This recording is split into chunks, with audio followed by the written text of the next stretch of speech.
Dalam diri saya mengalir darah seorang pembunuh. Dan menghabisi nyawa orang adalah satu kebanggaan bagi saya.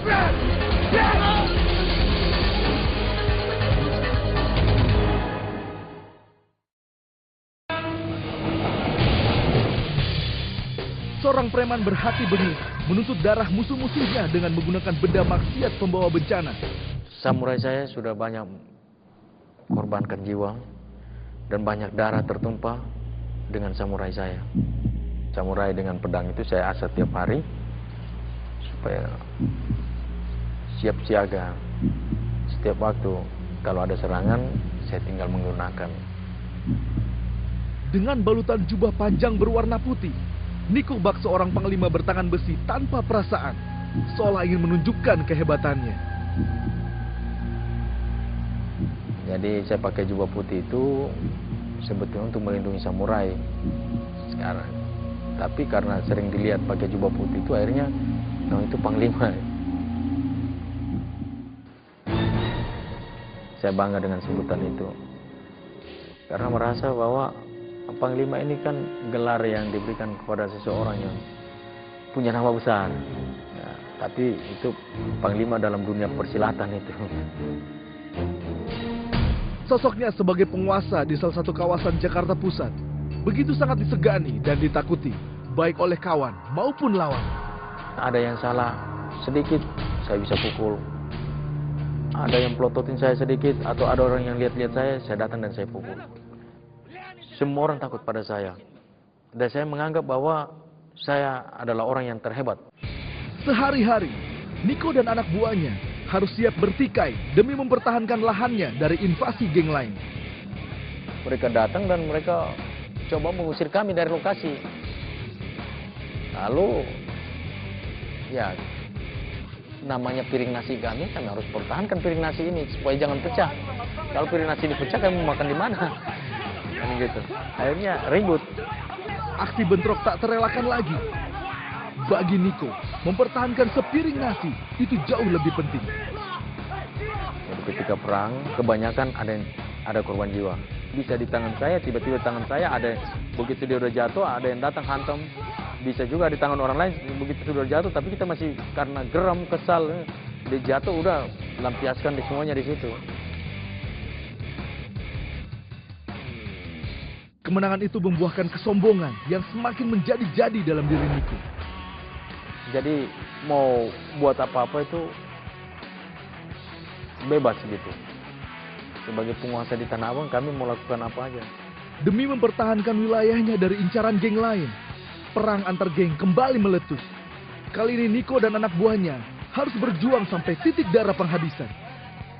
Terjadi keributan besar-besaran, itu kami bacok-bacokan itu dari jam 9 pagi sampai jam 5 sore. Teriakan demi teriakan saling bersahutan. Suara bacokan berkali-kali terdengar basah di telinga.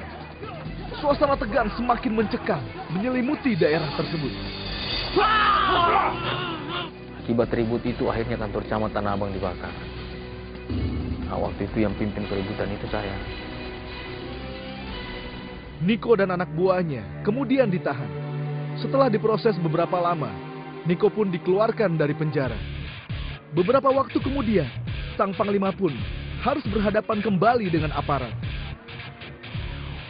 Pada malam itu ada satu oknum aparat yang mabuk, nggak bisa kontrol diri, akhirnya ajak ribut, akhirnya kami ribut, lalu terjadilah korban gitu. Saya tidak pernah mau cubit orang, ini filosofi. Saya tidak pernah mau mencubit orang, tapi siapa cubit saya gigit.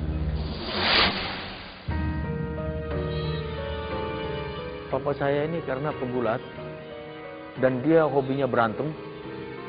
Dia senang kalau lihat anak-anaknya itu jadi jagoan. Bahkan dia sering kasih motivasi kami. Dia bilang,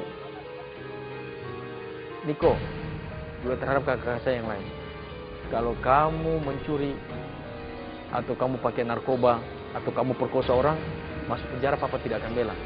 Tapi kalau kamu bunuh orang sampai dimanapun papa akan bela.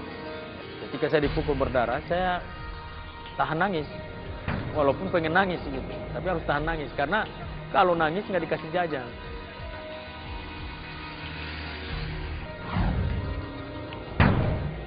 Ketika bertarung saya menang, ayah saya gendong. Bagus Niko, bagus. Kamu harus jadi jagoan. Jalan lo! Pada saat saya melakukan pembunuhan itu saya merasa bahwa benar-benar saya jadi jagoan.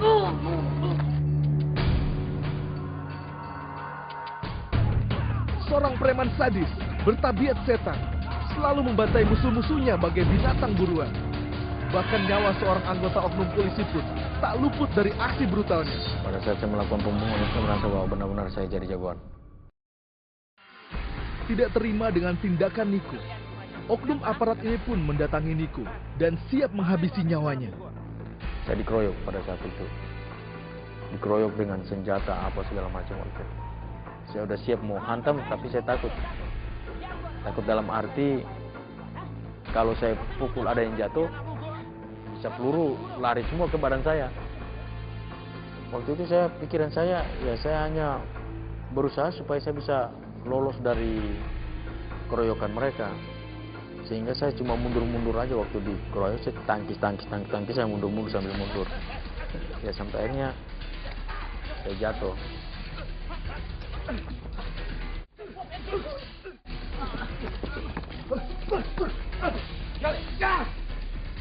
Beruntung bagi Niko, saat ia mulai tak berdaya, musuh-musuhnya meninggalkannya dalam keadaan yang sangat mengenaskan. Dan beberapa waktu kemudian, sebuah berita membuat naluri pembunuhnya bergejolak dalam batinnya. Teman dekat saya mau ambil jatah di stasiun kereta api dan kemudian dikeroyok. Ada adik-adik saya lah, junior-junior yang datang kasih tahu Bang Anis dikeroyok. Akhirnya saya waktu itu langsung saya cabut samurai dan saya lari ke sana. Jadi matanya Anis ini ditikam pakai paku.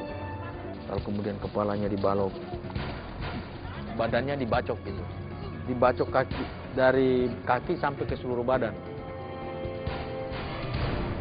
Teman saya atau saudara saya Anis ini tergelat seperti itu, merasa persaudaraan itu muncul dan saya merasa bahwa dia yang dihantam tapi saya yang rasa sakit. Kalau preman satu sakit, semuanya sakit. Ada istilah potong di kuku rasa di daging gitu. Jadi bela benar-benar. Lo tenang aja, lo tenang, gua pasti akan balas ini semua balo. Lo tenang, lo tenang. Maka saya harus balas. Apapun yang terjadi saya harus balas. Kalau seandainya waktu itu dia mati, orang itu juga harus mati. Woi! Berhenti! Woi!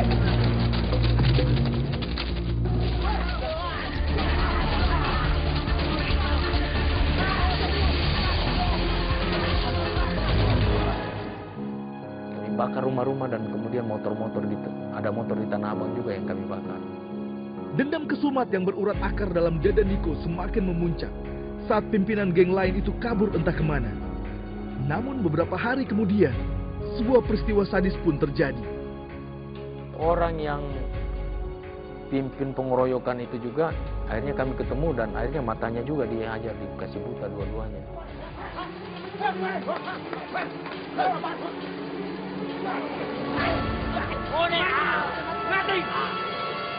Semua musuh dibuat lumpuh lunglai tanpa daya saat berhadapan dengan Niko. Tak ada satupun musuh yang berani menyentuh wilayah mereka. Dengan kekuasaan dan nama besar yang dimilikinya, sebuah perusahaan mempercayai Niko untuk mengeksekusi sebuah rumah bermasalah. Sampai di sana, mereka udah pakai preman lain lagi. Jadi dia udah, terus dia maki-maki nih. Akhirnya kami usir keluar.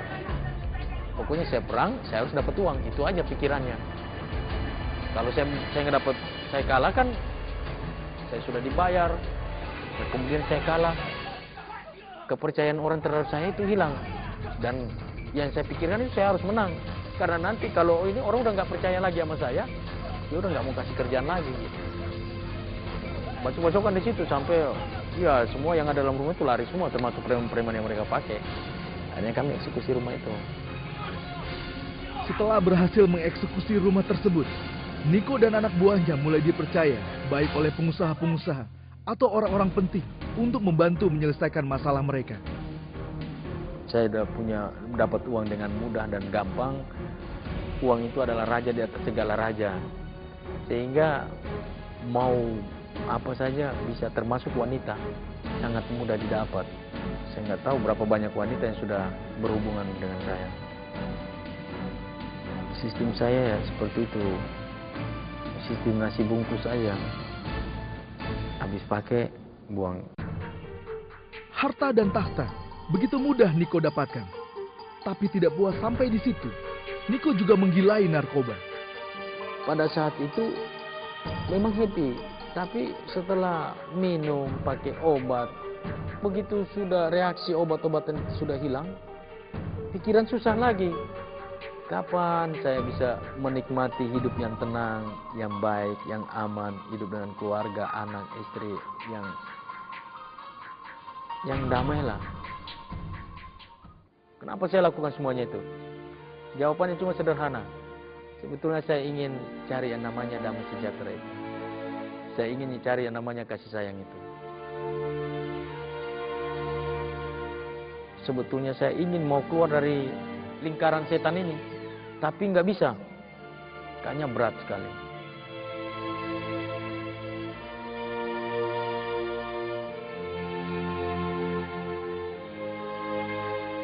Seorang preman kejam, tak habis-habisnya bertindak kriminal dalam hidupnya. Tak hanya itu, wanita dan narkoba sudah menjadi candu baginya. Sebetulnya saya ingin mau keluar dari lingkaran setan ini, tapi nggak bisa. Suatu hari, Niko ditawari Inex dari Belanda. Saat ia mencobanya, tiba-tiba Niko merasakan sensasi yang dahsyat. Saya pakai Inex itu. Waktu saya pakai, ternyata saya overdosis.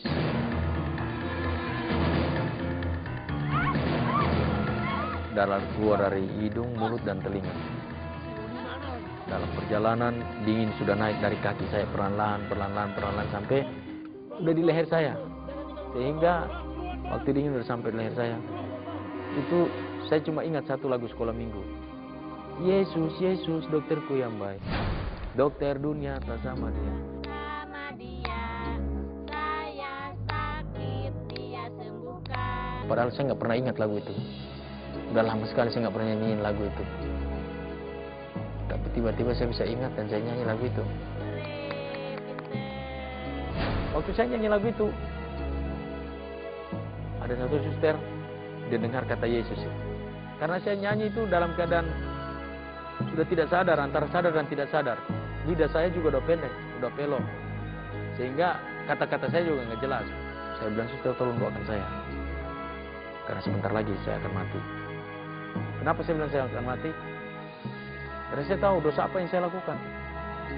Semua dosa sudah saya lakukan. Yang paling kecil sampai yang paling besar. Sudah saya lakukan semuanya. Tiba-tiba keangkuhan sang penglima runtuh dalam sekejap.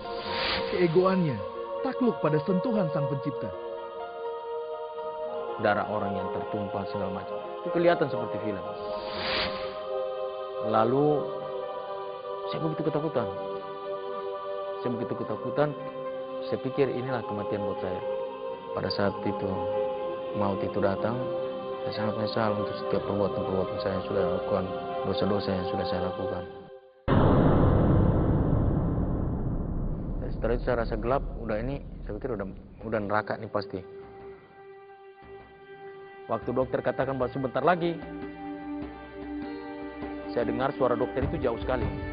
Padahal dokter berdiri di samping saya. Waktu dia bilang sebentar lagi, saya teriak kencang-kencang, Tuhan Yesus tolong saya, Tuhan Yesus tolong saya, Tuhan Yesus tolong saya. Waktu saya teriak seperti itu, suster berdoa. Selesai, amin. 10 menit kemudian, dingin mulai turun perlahan-lahan sampai ya. Dokter bingung. Dokter bilang ini tidak pernah terjadi. Tapi itulah Tuhan Yesus yang ajaib. Sungguh suatu mujizat yang luar biasa. Niko lepas dari cengkeraman maut. Menyadari dirinya masih bernafas, Niko langsung mengambil keputusan penting dalam hidupnya.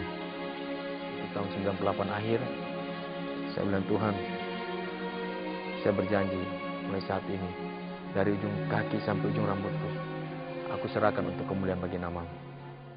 Keputusan Niko meninggalkan dunia premannya mendapat reaksi keras dari teman-temannya.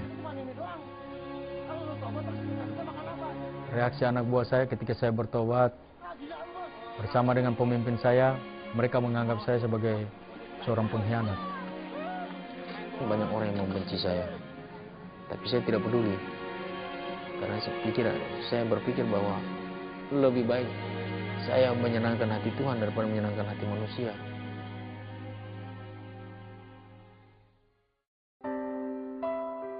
Saat ini, Niko benar-benar mengabdikan dirinya untuk menolong orang-orang yang terjerat dalam dunia preman. Sebetulnya setelah saya bertobat, saya menikmati kasih Tuhan itu memang melalui proses yang panjang. Tapi setelah saya sudah benar-benar di dalam Tuhan, sudah menikmati kasih Tuhan, saya bilang, Tuhan, kalau saya tahu dulu, saya nggak jadi preman, Tuhan. Arti Yesus bagi hidup saya, Dia adalah prioritas hidup saya. Karena saya merasa bahwa tanpa Tuhan Yesus saya tidak mampu hidup. Karena pengorbanan Tuhan Yesus di kayu salib, dengan kejahatan yang saya lakukan, itu semestinya saya tidak layak. Mestinya saya, seorang Niko Kilikili, sudah blacklist di dalam kerajaan surga. Tapi Tuhan Yesus mau mati di kayu salib oleh karena dosa-dosa saya. Kasih-Nya tidak pernah terbatas dalam hidup saya.